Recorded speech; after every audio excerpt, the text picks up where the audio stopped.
कांता बहन की दो बहुएं थी, बड़ी कल्पना और छोटी प्रिया।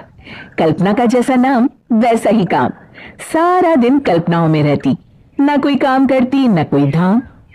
अरे कल्पना बहू, जरा अच्छी सी चटनी पीस दे, आज कुछ मजेदार खाने का मन है। पेट में जलन हो जाएगी माँ जी बुढ़ापे में, और वैसे भी मेरा काम करने का वक्त शाम का है, अब प्रिया को ही बोल दो। इतना कहकर कल्पना वहां से चली जाती है। कांता कल्पना के ऐसे रवैये से काफी परेशान रहती है। मैं बना देती हूँ माँ चटनी, ऐसा बोलकर प्रिया माँ को चटनी बनाकर प्लेट में खाने को देती है कि तभी वहां कल्पना आ जाती है। अरे वाह चटनी, जरा चक्कर तो देखो, बड़े दिन हो गए। अरे नहीं बहू, तू तो रहने ही दे चटनी खाना, पेट में जलन हो जाएगी। इतना कहकर कांता और प्रिया दोनों हंसने लगते हैं।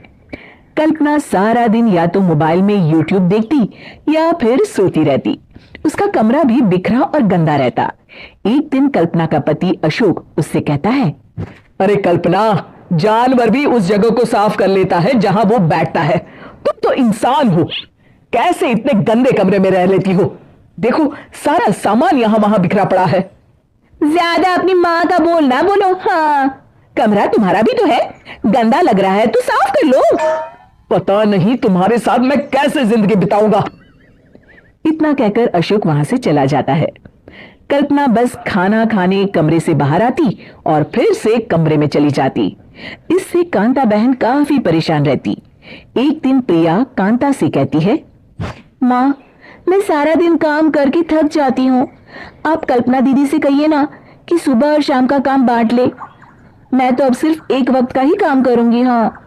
अरे तो वो भी ना करना, एक बहू तो कामचोर थी ही, दूसरी भी आ गई काम ना करने के बहाने लेकर। तभी वहां प्रिया का पति रमेश आ जाता है। माँ, मैं देख रहा हूँ भाभी कोई काम नहीं करती, प्रिया सारा दिन घर और रसोई का काम करती है, अब कुछ करो ना माँ। कांता मन में कुछ सोचती है और कल्पना के पास जाती है। कल्पना फोन पर मेकअप करना देख रही होती है। कल्पना, तुम सारा दिन बस मोबाइल देखती हो, घर का कोई काम भी कर लिया करो। प्रिया सारा दिन काम करके थक जाती है, आज से मैंने फैसला किया है, एक वक्त का काम तुम करोगी, सुबह का खाना तुम बनाओगी और रात का प्रिया। आप लोगों ने काम को हवा बना रखा है। अरे पता नहीं थोड़ा सा ज्यादा काम करने में आप लोग विपरा क्यों जाते हैं। और हाँ, बहुत ज्यादा प्रिया की तारीफ मत करिए मेरे सामने, बड़ी बहू तो मैं ही रहूंगी। मैं कुछ नहीं जानती, कल सुबह मुझे वक्त से खाना चाहिए, रसोई में आ जाना, वरना कल से तुझे खाना नहीं मिलेगा। अगली सुबह कल्पना रसोई में नहीं आती है। वो देर से सोकर उठती है और बाहर आकर कहती है, भूख लगी है, आज खाने में क्या है? इतनी देर हो गई, आज किसी ने मुझे उठाया भी नहीं, पता नहीं कहाँ है सब। कल्पना को घर में कोई नहीं दिखता। वो रसोई की तरफ जाती है जहां बड़ा सा ताला लगा होता है। अरे रसोई में ताला, ओ मैं तो भूल ही गई थी, माँ ने आज से सुबह का खाना मुझे बनाने को कहा था। हे भगवान, इतने लोगों का खाना बनाना क्या आसान है। तभी घर के सारे सदस्य बाहर से वापस आते हैं। वाह माँ जी, मजा आ गया छोले भटूरे खाकर। मेरे मुंह में तो अभी भी स्वाद आ रहा है। अरे कल्पना, तेरे भरोसे रहते तो हम तो भूखे ही रह जाते। कल्पना को बहुत गुस्सा आ जाता है।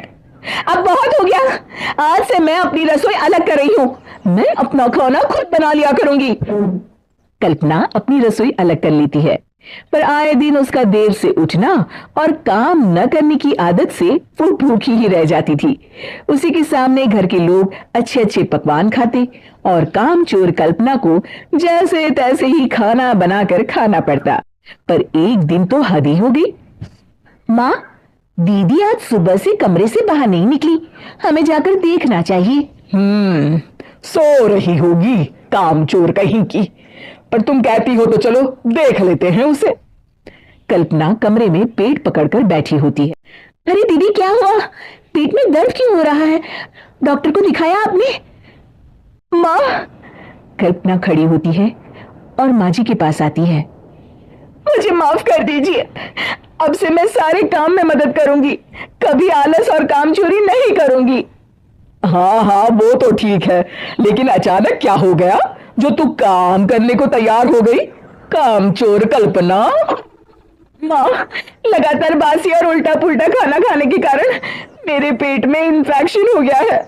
काम ना करना पड़े इसलिए मैं 2 दिन का खाना एक दिन ही बना लेती थी।